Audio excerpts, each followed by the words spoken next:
Hi friends, ఎలా ఉన్నారు? నేను బాగున్నాను. మీరందరూ బాగుండాలని కోరుకుంటున్నాను. ఇప్పుడు కథలోకి వెళ్దాం. చదువుతున్నది శోభారెడ్డి. రోడ్డు దగ్గర మేము దిగేసరికి వీరాయి బండిలో మా కోసం ఎదురు చూస్తున్నాడు. కారులో నుంచి కాలు కింద పెట్టగానే ఒక్కసారి గుండెల నిండా గాలి పీల్చుకున్నాను. ఇంత రాత్రివేళ ఇలాంటి ఆరు బయలలో ఇంత ప్రశాంతంగా ఉన్న పరిసరాలు నేను ఎప్పుడూ చూడలేదు. దిగంతాల వరకు వ్యాపించినట్టున్న మసక వెన్నెల్లో కీచురాల రొద, గాలికి చెట్ల ఆకులు రాచుకుంటున్న సవ్వడి, ఈ రెండూ కలిసి నాకు వింతైన సంగీతంలా అనిపించసాగాయి. ఇక్కడి నుండి ఇంటికి వెళ్ళటానికి ఎంత లేదన్నా గంటన్నర పడుతుంది. ఈ లోపల పొలం గురించి కృష్ణకి చెప్పేయటానికి నిశ్చయించుకున్నాను. మళ్ళీ ఇంటికి వెళితే అక్కడ పెళ్లి హడావిడి, సమయం సందర్భం కుదరకపోవచ్చు. నాకెందుకో ఈ ప్రయాణపు చివరి భాగమైన ఈ రాత్రి, ఈ ఆరుబైలు, ఈ వెన్నెల జీవితంలో ఎన్నడూ మరువలేనంత గాఢంగా గుర్తుండిపోతాయని అనిపించసాగింది. మేం బండి దగ్గరకు నడుస్తుండగా వీరాయి వచ్చాడు. సత్యమ్మ కూతురుంది దొరా, బందర్ నుంచి కూతుర్ని తీసుకొస్తోంది.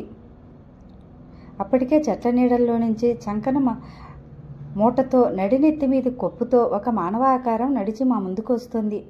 ఏం సత్యమ్మ, లక్ష్మిని అప్పుడే హాస్పిటల్ నుంచి తీసుకొచ్చేస్తున్నావా? బాగా కోలుకుందా? పలకరింపుగా అడిగాడు కృష్ణ. ఏం చేయను దొరా, ఇంటికాడ పిల్లలు ఒకళ్ళైపోయినారు. అక్కడేమో అది ఒక్కతి ఉండలేనని ఏడుస్తోంది. డాక్టర్ బాబుని అడిగితే పర్లేదు తీసుకుపో, నేను మందులు రాసిచ్చారు. ఏది లక్ష్మి ఎక్కడా? కృష్ణ వెనక్కి తిరిగి నీడగా ఉన్న వైపు చూశాడు. అదుగో అక్కడుంది. తీసుకురా, పొద్దుపోయే వరకు ఈ చెరలో కూర్చోబెట్టావా? ఆగు, ఉండు, బండి అక్కడికే వస్తుంది. వీరాయి, లక్ష్మిని ఎక్కించుకురా అన్నాడు. బండికి కట్టిన ఎడ్లు అతన్ని వాసన చూస్తున్నట్లుగా మోరలు ముందుకు చాచినాయి. కృష్ణ అరచేత్తో వాటి వీపు మీద తరిచి నిమిరాడు. నాకెందుకో అతనల్లా నిమరటం చూస్తే దగ్గరకు వచ్చిన చిన్నపిల్లలను పలకరించి వెన్ను తడిమినట్టుగా అనిపించింది. ఎందుకులే దొరా, మళ్ళీ బండి తిప్పాలి, ఇక్కడికి తీసుకొస్తానంటూ వెళ్ళింది సత్యమ్మ. చెట్ల నీడల్లో నుంచి సత్యమ్మ భుజం మీద తల ఆనించి అతి నీరసంగా, వాడిన పువ్వులా వేలాడిపోతూ, అడుగు తీసి అడుగు వేయలేనంత నీరసంగానున్న ఒక అమ్మాయి మెల్లగా మా ముందుకొచ్చింది. వీరాయి బండికి కట్టిన ఎడ్లు విప్పి కాడి ఎత్తాడు.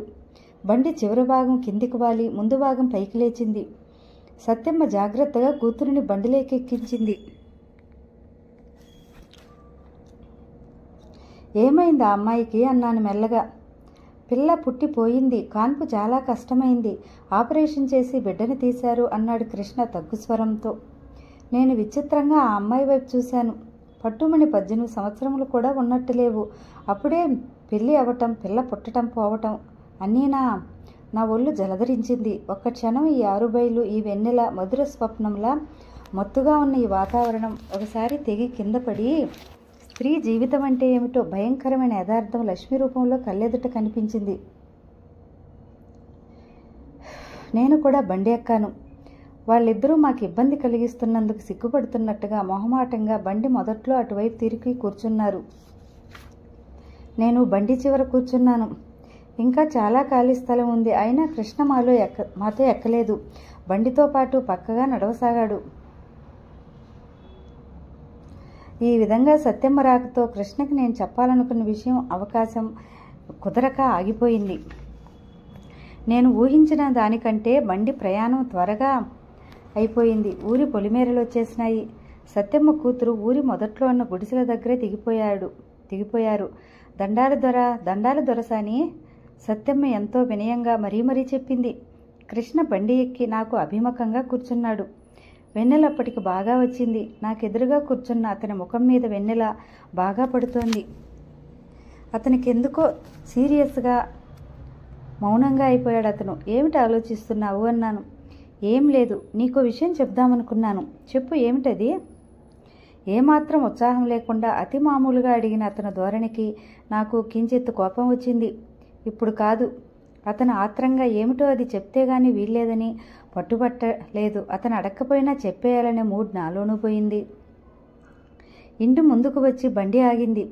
బండి ఆగిన శబ్దం ఎవరూ విన్నట్టు లేదు. ఎవరూ బయటికి రాలేదు. కృష్ణ ముందుకు దిగి నాకు చేయి అందించి దింపాడు. నాకంటే ముందు లోపలికి వెళ్ళాడు. నేను బండిలో నుంచి తీసి కింద పడేసిన చెప్పులు వేసుకుని లోపలికి అడుగు పెడుతుండగా రాజు పరిగెత్తుకుంటూ వచ్చింది. వదినా! దాని చూపులో మంత్రమో, ఆ వదిన అన్న పిలుపులో మహత్యమేవగానే నేను అప్రయత్నంగా చేతులు జాచాను. మరుక్షణ ఇద్దరం ఒకరినొకరు గట్టిగా అతుక్కుపోయాం. నువ్వు రావనే అనుకుంటున్నాం. దాని కళ్ళల్లో నీళ్లు నిలవటం గమనించా నేను. రానని ఎలా అనుకున్నావు? టెలిగ్రామ్ కూడా ఇస్తే ధీమాగా అన్నాను. అది చూసి మధ్యాహ్నం అంతా ఎదురు చూశాం. సాయంత్రం కూడా అయిపోయింది. ఒక్కదానివి వస్తున్నావు కాబట్టి వస్తే ఇంత పొద్దుపోయే వరకు ఉండవనుకున్నాం. మాకేం తెలుసు ఈ దొరగారు నీకోసం బెజవాడ వేంచేశారని. రాజు అన్నగారి వైపు సగం నిష్ఠూరంగా సగం ఆనందంగా చూసింది. ఇంతలో అత్తయ్య, ఆవిడ వెనక ఇంకో 5-6 ఆడవాళ్ళు వచ్చి నిలబడ్డారక్కడ. అత్తయ్య కృష్ణను చూడగానే అంది, ఏరా నువ్వు బెజవాడ వెళ్ళావా? మాట మాత్రం చెప్పకపోతివి. రేపు పెళ్లికూతురిని చేయాలయ్యే, ఎందుకు రాలేదా అని కంగారు పడతాను. నేను అనుకోలేదమ్మా. మొదట కృష్ణ మెడ మీద గోక్కుంటూ సరిగినట్టుగా అని అక్కడి నుంచి వెళ్ళిపోయాడు. రాజు అక్కడున్న ఆడవాళ్ళందరినీ మా పిన్ని, మా అత్తయ్య, మా పెద్దమ్మ అని ఏవేవో వరసలు చెబుతూ అందరినీ పరిచయం చేసింది. కాళ్ళు కడుక్కొని ముందు ఇంతలో వెనక నుంచి వినిపించింది. నేను తిరిగి చూశాను. దాదాపు మా వయసే ఉన్న అమ్మాయి చెంబుతో నీళ్లు తెచ్చి అక్కడ పెట్టింది. నేను ఆ అమ్మాయిని చూడగానే రాజు వైపు ప్రశ్నార్థకంగా చూశాను. మా వదిన సుందరి. వదిన మా మీనా.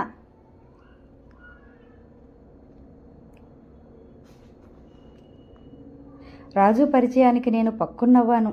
కాళ్ళు కడుక్కోండి, మంచినీళ్ళు కావాలా? ఆ అమ్మాయి ఎంతో మర్యాదగా అడిగింది నన్ను. అవసరం లేదన్నట్టు తలూపాను. నేను సుందరిని పరీక్షగా చూశాను. చూడగానే ఏ లోపాలు కనిపించటం లేదు. కనుముక్కు తీరు బాగానే ఉంది. కాకపోతే ఒకటే లోపం, మనిషిని చూడగానే బాగా పొట్టి అనే అభిప్రాయం కలుగుతుంది. తెల్లటి తెలుపు, బొద్దుగా, ఆరోగ్యంగా ఉంది. ముఖాన పెట్టుకున్న పెద్ద కుంకుమ బొట్టు వయసుకు మించిన గాంభీర్యం తెచ్చిపెట్టుకున్నట్టుగా ఉంది. రాజు నేను చేయి పట్టుకుని లోపలికి వచ్చాం. ఇల్లంతా ఏమిటో చాలా మారిపోయినట్టుగా ఉంది.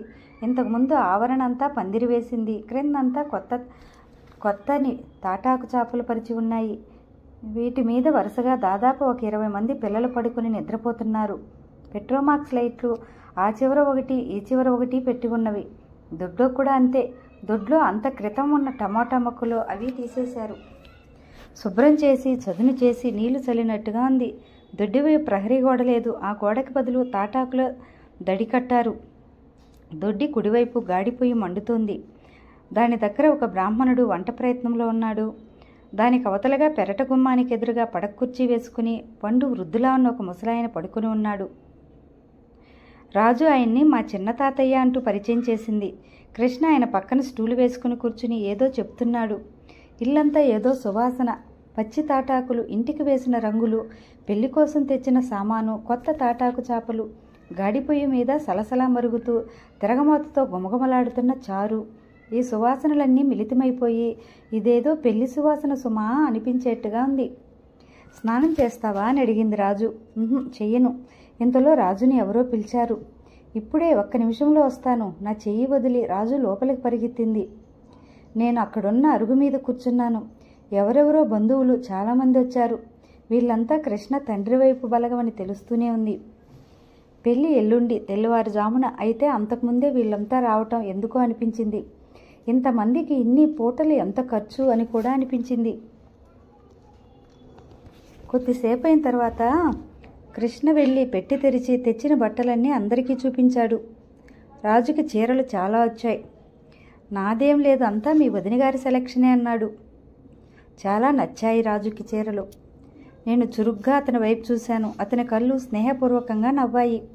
అందరూ ఏవి ఏవి అంటూ ఒకరి చేతుల్లో మరొకరు తీసుకుని చూశారు.